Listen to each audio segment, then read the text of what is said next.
Here's something that might surprise you. One of the most mature and psychologically complex stories I've encountered recently has a main character named Kippy Karoo. But don't let that playful name fool you. You know what's fascinating about that? The way this story completely subverts expectations right from the start. We're talking about an opening scene where an entire realm gets plunged into darkness. Mm, hmm And it's not just for dramatic effect. When Silver Shadow Demento steals the Sword of Light, it's like, imagine if someone suddenly destroyed every light source on Earth. The psychological impact alone would be devastating. that level of stakes really sets the tone for the whole narrative, doesn't it? It's more like Attack on Titan than anything you'd find in the children's section. Well, that's exactly what makes it so compelling. The themes here are incredibly mature, and we're talking about deep explorations of identity, the burden of leadership, and the real emotional cost of sacrifice. Like, these characters aren't just going on some adventure, they're dealing with genuine trauma and moral complexity. Hmm. Speaking of complexity, what really strikes me about Silver Shadow Demento is how the story avoids making him a typical villain. Could you elaborate on how his character development challenges reader expectations? Oh man, that's such a good point. See, Demento isn't just evil for evil's sake. He represents this really nuanced exploration of corruption and power. His motivations are layered in a way that reminds me of characters like Walter White or Magneto. You might not agree with their actions, but you understand the path that led them there. The way you describe that makes me think about how rare it is to see that level of psychological depth in modern fantasy. And you know what's really interesting? The world building in Moonlasia goes way beyond just creating a cool setting.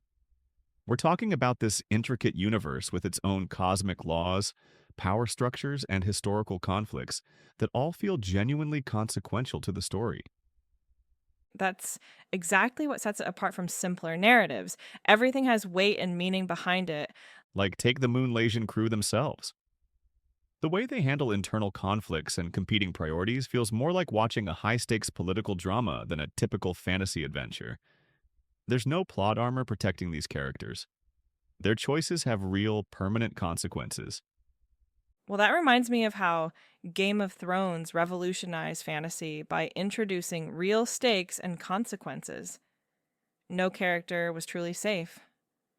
So here's what's fascinating about the story structure. It takes elements from science fiction, classic fantasy, and anime-inspired storytelling, but blends them in this unique way. You've got these cosmic powers and magical elements that serve as metaphors for very real human struggles.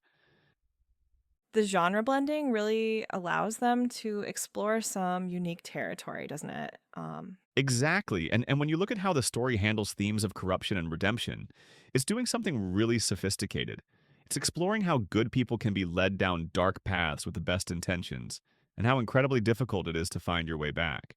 That nuanced approach to morality really elevates the entire narrative beyond simple good versus evil. And you know what really strikes me?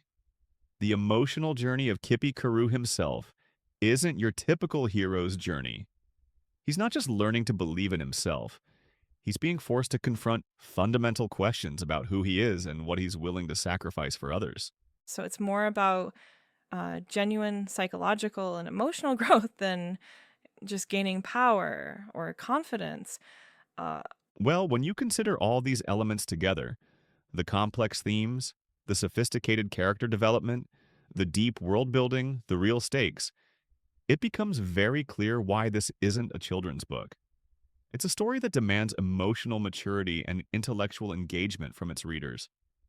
that's what makes it such a remarkable piece of literature. It's not trying to fit into any predetermined category, like just telling its story in the most authentic way possible. And And I think that's ultimately what great speculative fiction should do. Use these fantastic elements to illuminate deeper truths about the human condition, just through this unique lens that helps us see things in a new way.